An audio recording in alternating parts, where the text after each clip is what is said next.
ವೀಕ್ಷಕರೆಲ್ಲರಿಗೂ ದೈನಿಕ ರಾಶಿ ಫಲ ವಿಶೇಷ ಕಾರ್ಯಕ್ರಮಕ್ಕೆ ಸ್ವಾಗತ. ಇವತ್ತಿನ ಈ ವಿಡಿಯೋದಲ್ಲಿ ನಾವು ವರ್ಷ 2026ರ ಮಾರ್ಚ್ ತಿಂಗಳಿನ 8ನೇ ತಾರೀಕಿನ ದಿನ ತುಲಾ ರಾಶಿಯ ಫಲಗಳನ್ನು ತಿಳಿದುಕೊಳ್ಳಲಿದ್ದು, ಈ ದಿನ ತುಲಾ ರಾಶಿಯ ಜಾತಕದವರ ಪಾಲಿಗೆ ಹೇಗೆ ಸಾಬೀತಾಗಲಿವೆ, ಈ ದಿನ ಗ್ರಹ ನಕ್ಷತ್ರಗಳ ಸ್ಥಿತಿಗತಿಗಳೇನು ಮತ್ತು ಇಲ್ಲಿ ಉಂಟಾಗಲಿರುವ ಯೋಗಗಳ್ಯಾವುವು, ಈ ಯೋಗಗಳ ಪ್ರಭಾವ ನಿಮ್ಮ ಮೇಲೆ ಹೇಗೆ ಕಾಣಿಸಿಕೊಳ್ಳಲಿದೆ, ಜೊತೆಗೆ ಈ ದಿನಗಳಂದು ನೀವು ಹೊಂದಿರಬೇಕಾದ ಎಚ್ಚರಿಕೆ ಏನು ಅನ್ನೋದೆಲ್ಲವನ್ನ ವಿಸ್ತಾರ ರೂಪದಲ್ಲಿ ಇಲ್ಲಿ ತಿಳಿದುಕೊಳ್ಳೋಣ. ಮಾಹಿತಿ ತಿಳಿದುಕೊಳ್ಳುವುದಕ್ಕೂ ಮುನ್ನ ನಮ್ಮ ವಿನಂತಿ ಎಂದರೆ, ನೀವಿನ್ನೂ ನಮ್ಮ ಚಾನೆಲ್ ಸಬ್ಸ್ಕ್ರೈಬ್ ಮಾಡಿಲ್ಲವೆಂದರೆ ದಯವಿಟ್ಟು ಈಗಲೇ ನಮ್ಮ ಚಾನೆಲ್ ಅನ್ನು ಸಬ್ಸ್ಕ್ರೈಬ್ ಮಾಡಿ. ಹಾಗೆ ನಿರಂತರ ವಿಡಿಯೋ ಅಪ್ಡೇಟ್ಸ್ಗಳಿಗಾಗಿ ಪಕ್ಕದ ಬೆಲ್ ಐಕಾನ್ ಕ್ಲಿಕ್ ಮಾಡಿ.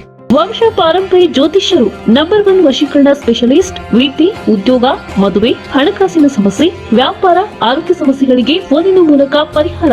ಇಂದೇ ಕರೆ ಮಾಡಿ. ವೀಕ್ಷಕರೇ, ದೈನಿಕ ರಾಶಿ ಫಲಗಳನ್ನು ತಿಳಿದುಕೊಳ್ಳುವುದಕ್ಕೂ ಮುನ್ನ ಈ ದಿನ ಗ್ರಹ ನಕ್ಷತ್ರ ತಿಥಿಗಳ ಮಾಹಿತಿ ಮತ್ತು ಯೋಗಗಳ ಕುರಿತು ನೋಡೋಣ.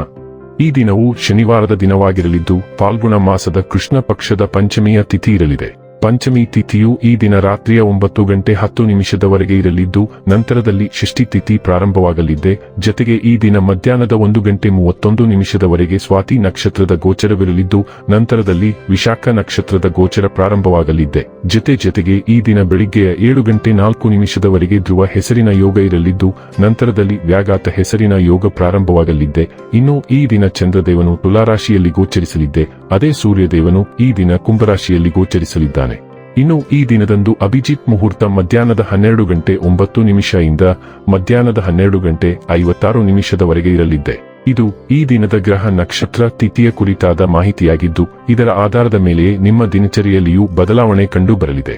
ಇನ್ನು ಈಗ ಈ ದಿನದ ತುಲಾ ರಾಶಿಯ ಫಲಗಳ ಕುರಿತು ನೋಡುವುದಾದರೆ, ಕೆಲವು ಕುಟುಂಬದ ಸದಸ್ಯರು ತಮ್ಮ ಅಸೂಯೆಯ ವರ್ತನೆಯಿಂದ ನಿಮಗೆ ಕಿರಿಕಿರಿ ಮಾಡಬಹುದು.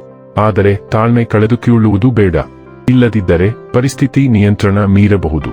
ಗುಣಪಡಿಸಲಾರದ್ದನ್ನು ತಡೆದುಕೊಳ್ಳಬೇಕು ಎಂದು ನೆನಪಿಡಿ.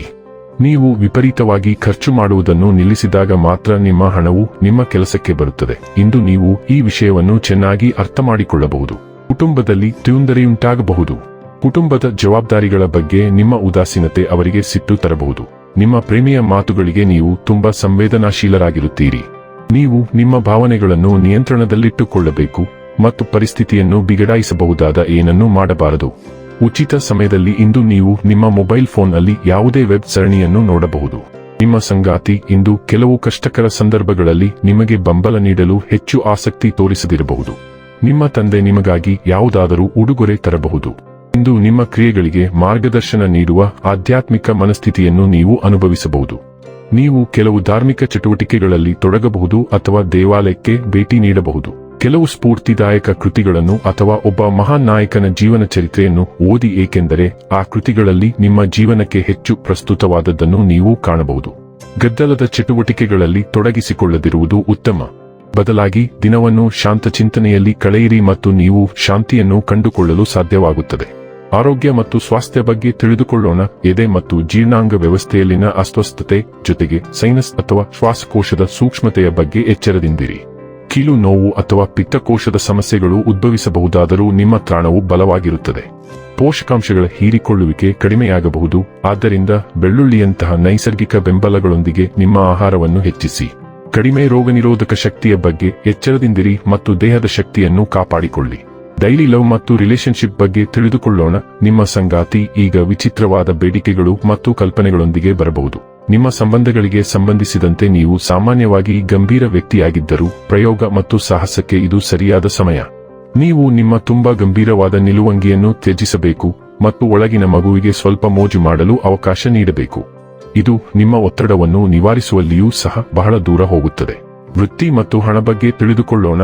ಇಂದು ನೀವು ಹೊಸ ಕೆಲಸಗಳನ್ನು ಪ್ರಾರಂಭಿಸಲು ಬಲವಾದ ಪ್ರಚೋದನೆಯನ್ನು ಅನುಭವಿಸಬಹುದು. ಹೆಚ್ಚಿನ ಶಕ್ತಿ ಮತ್ತು ಭಾವನಾತ್ಮಕ ಆಳದಿಂದ ಇದು ಉತ್ತೇಜಿಸಲ್ಪಡುತ್ತದೆ. ಸೂಕ್ಷ್ಮತೆಯು ನಿಮ್ಮ ಸೃಜನಶೀಲತೆಯನ್ನು ಹೆಚ್ಚಿಸುತ್ತದೆ, ಆದರೆ ಮನಸ್ಥಿತಿಯ ಏರಿಳಿತಗಳು ನಿಮ್ಮನ್ನು ಬೇರೆಡೆಗೆ ಸೆಳೆಯಬಹುದು. ಸ್ಥಿರವಾಗಿರಿ ಮತ್ತು ನಿಮ್ಮ ಉತ್ಸಾಹವನ್ನು ಕೇಂದ್ರೀಕೃತ ಪ್ರಯತ್ನದತ್ತ ಹರಿಸಿ. ಈ ಸಮತೋಲನವು ಕೆಲಸ ಮತ್ತು ಅಧ್ಯಯನ ಎರಡರಲ್ಲೂ ಯಶಸ್ವಿಯಾಗಲು ನಿಮಗೆ ಸಹಾಯ ಮಾಡುತ್ತದೆ. ಇನ್ನು ಕೊನೆಯದಾಗಿ ಈ ದಿನ ಮಾಡಿಕೊಳ್ಳಬೇಕಾದ ಉಪಾಯಗಳ ಕುರಿತು ನೋಡುವುದಾದರೆ, ಚಿನ್ನದ ಉಂಗುರದಲ್ಲಿ ಮಂಗಳ ಯಂತ್ರವನ್ನು ತಯಾರಿಸಿ ಧರಿಸುವುದರಿಂದ ಆರೋಗ್ಯಕ್ಕೆ ಉತ್ತಮವಾಗಿರುತ್ತದೆ.